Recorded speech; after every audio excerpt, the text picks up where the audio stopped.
दोस्तों, भारत में बढ़ते हुए तूफानों का क्या मकसद है? क्या ये इस बार इस दुनिया का अंत करके ही मानेंगे या फिर इनसे बचने का कोई तरीका है? और इस बड़े तूफान के बाद भूकंप के झटके हमें क्या बताना चाह रहे हैं? क्या सच में इस दुनिया का अंत आ चुका है? क्या आप इसके बारे में कुछ जानते हैं? अगर नहीं तो चलिए जानते हैं आज की इस वीडियो में। तो बिना देरी के शुरू करते हैं आज की वीडियो को। दोस्तों, प्रकृति हर बार अपना कुछ इस तरह का हाहाकार मचाती है कि दुनिया भर के सभी लोगों के पैरों तले जमीन खिसक जाती है।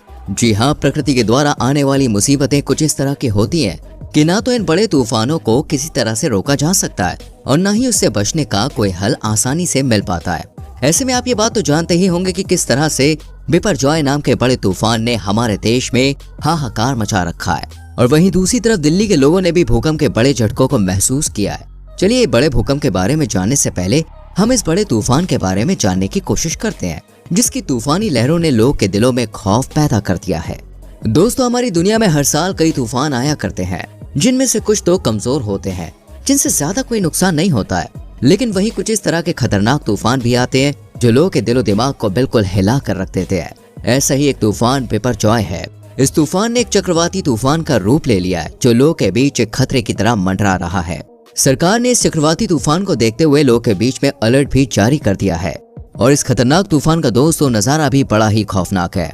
वो ऐसे कि भाई मुंबई, गुजरात, केरल के समुद्रों में ऊंची ऊंची लहरें उठती हुई देखी गई, जिसको देखकर लोगों के दिल दहले हुए हैं कि आखिर इस बार ये तूफान कितनी तबाही मचाने वाला है।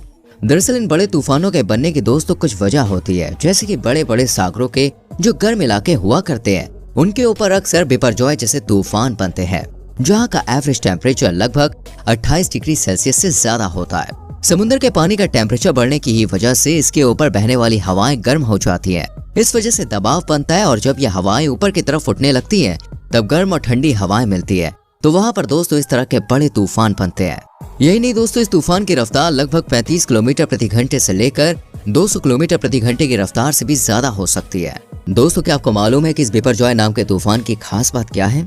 जैसे कि हमने आपको बताया था कि तूफान हर साल आते हैं। कुछ कमजोर तूफान आते हैं तो कुछ खतरनाक, जो हर साल कहीं न कहीं तबाही मचाया करते हैं।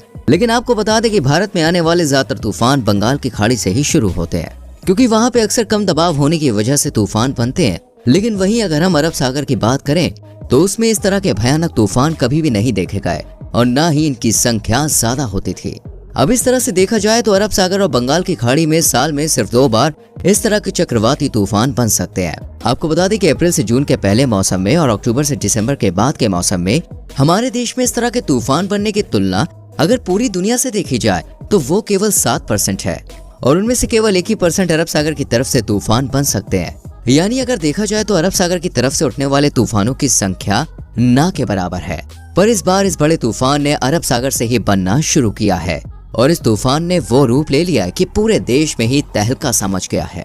दोस्तों, अब इस बड़े तूफान की तबाही की तरफ भी नजर डाल लेते हैं। इस नजारे को देखकर आप समझ सकते हैं कि इस तूफान ने अपनी भयानक तबाही को मचाना शुरू कर दिया है। अरब सागर से 10 दिन पहले उठे इस तूफान ने बहुत ही बुरी दशा कर दी है। ये बिपरजॉय तूफान थर्सडे यानी कि 15 तारीख की शाम को गुजरात के कच्छ जिले के जखाऊ पोर्ट से टकरा गया, जिसकी वजह से गुजरात के कई जिलों में तेज हवाएं चल रही हैं और साथ ही बारिश भी हो रही है। इसकी वजह से कच्छ और सौराष्ट्र में बेहद ही बुरा प्रभाव पड़ा है। इन तेज हवाओं की वजह से ही कच्छ और मांडवी में होर्डिंग्स, कई पेड़ और बिजली के खंभे भी उखड़ गए हैं। इसके अलावा रिपोर्ट से पता चलता है कि इस बड़े चक्रवाती तूफान की तेज हवाओं की वजह से मोरबी में बिजली के खंभे और तार टूट गए हैं और साथ ही मालिया जिले तहसील के 45 गाँव में बिजली यानी कि लाइट आना बंद हो गई है। वहीं कुछ जगह पर लाइट निकाल दी गई है। दोस्तों, इस तरह से इस तूफान ने हमारे देश में जमकर तबाही मचाना शुरू कर दिया है। अब चलिए हम इस भूकंप के बारे में भी जानने की कोशिश करते हैं, लेकिन उससे पहले अगर आपने हमारी वीडियो को लाइक नहीं किया तो जल्दी से लाइक कर दीजिए और चैनल पर नए हैं तो प्लीज सब्सक्राइब करना ना भूलें। भारत की राजधानी दिल्ली में भूकंप के झटके महसूस किए गए हैं। यही नहीं दोस्तों, इसके साथ ही साथ कई शहरों में भी इस भूकंप ने अपनी चेतावनी दी है, जैसे कि चंडीगढ़ में भी भूकंप का झटका महसूस किया गया है और साथ ही जम्मू कश्मीर में भी भूकंप के झटकों से लोगों का दिल दहल गया है। कहा जा रहा है कि करीब 10 सेकंड तक इन भूकंप के झटकों को महसूस किया गया है। दिल्ली में बुधवार शाम को भूकंप के झटके दोस्तों जो आए तो सभी लोग डर गए। दिल्ली के अलावा पूरे एनसीआर में कई जगहों पर ये झटके महसूस किए गए।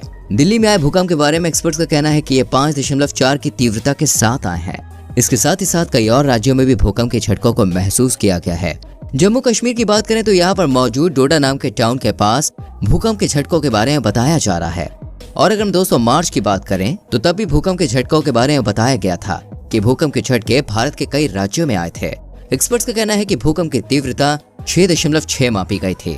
इस बड़े भूकंप का असर उत्तर प्रदेश, दिल्ली, एनसीआर, हिमाचल, जम्मू कश्मीर, पंजाब, उत्तराखंड और मध्य प्रदेश के साथ पूरे उत्तर भारत में महसूस किया गया था।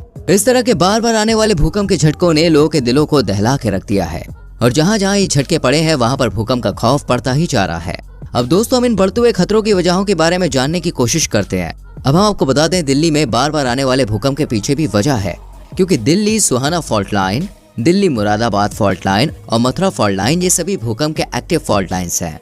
वहीं गुरुग्राम, दिल्ली एनसीआर में सबसे ज्यादा सेंसिटिव इलाके आते हैं। तो देखा जाए तो ये लगभग 7 फॉल्ट लाइन पर है। शायद यही वजह हो सकती है कि दिल्ली एनसीआर में बार बार भूकंप के झटके महसूस हुए।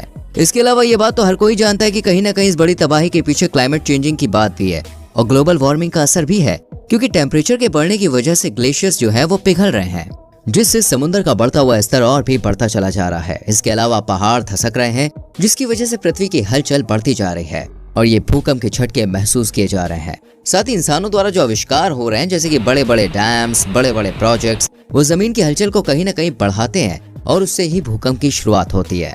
वहीं अगर हम बात करें बिपरजॉय तूफान की, तो इसकी वजह भी ग्लोबल वार्मिंग और क्लाइमेट का चेंज होना है। जैसा कि आपको बताया था कि ग्लोबल वार्मिंग की वजह से ही समुद्र का टेम्परेचर बढ़ा है और इस वजह से ही तूफान को बनाने वाली कंडीशन हो रही है। यही वजह है कि हर बार तूफान आ रहे हैं और हर बार एक से बढ़कर एक खतरनाक होते जा रहे हैं। खैर अब तूफान के इन वार्निंग्स को लोग सीरियसली ले रहे हैं और साथ ही साथ सरकार की बातों को भी सीरियसली लिया जा रहा है। अब दोस्तों इस समय पर भारत का हाल बेहद ही बुरा हो चला है, क्योंकि दोस्तों एक तरफ तो भूकंप के झटकों ने कई राज्यों को परेशान करके रख दिया है और दूसरी तरफ ये भयानक चक्रवाती तूफान। हमारा देश इस समय पर इन दो मुसीबतों को एक साथ झेल रहा है और इन तबाही से निपटने की कोशिश कर रहा है। लेकिन इन सब बातों में ये समझ में नहीं आता कि आखिर ये नेचर की कौन सी नियति है। इन सभी बड़े बड़े तूफानों और घटनाओं से नेचर हमें क्या बताने की कोशिश कर रहा है। फ्रेंड्स, इन सभी बड़ी बड़ी परेशानियों को देखकर लगता है कि जो सालों से कहा जा रहा है कि इस दुनिया का नाश हो सकता है, ये वही समय तो नहीं है, या फिर शायद ये नेचर हमें सिग्नल देना चाह रहा है कि अब भी समय है, संभल जाओ। असल में देखा जाए तो दोस्तों ये सभी परेशानियां ग्लोबल वार्मिंग की वजह से आ रही है। तो शायद हो सकता है कि इन सभी घटनाओं से बचने के लिए ग्लोबल वार्मिंग को कम करने का एक बड़ा कदम उठाने का ये एक सिग्नल है। वैसे आपको बता दें कि भारत देश ने भी जीरो कार्बन एमिशन का मिशन 2070 तक का रखा है। इस वजह से सरकार ने अपनी तरफ से कई योजनाओं को बनाने के बारे में भी सोचा है। इसके अलावा लोगों को भी सोलर एनर्जी और विंड एनर्जी का यूज करने के लिए सलाह दी जा रही है। अगर आप भी अपने देश को बड़ी घटना की चपेट में आने से बचाना चाहते हैं तो आज से ही एक लक्ष्य बना लीजिए। लक्ष्य ये है कि देश में जिस तरह से पॉल्यूशन बढ़ रहा है उसे कम करने की दौड़ में जुट जाइए और ज्यादा से ज्यादा पेड़ पौधे लगाएं, जिसकी वजह से वातावरण एकदम साफ सुथरा हो सके। अगर हम अपने देश को इस बड़े तूफान और भूकंप जैसी परेशानियों से बचाना है तो कुछ तो करना ही होगा। इन सब को लेकर आपकी क्या राय है हमें कमेंट करके जरूर बताएं और चैनल पर नए हैं तो सब्सक्राइब करना ना भूलें और संग में बेल आइकॉन भी प्रेस करें, जिससे आने वाली वीडियोस आपसे मिस ना हो। हम मिलेंगे आपसे अगली वीडियो में। Till then bye bye, take care.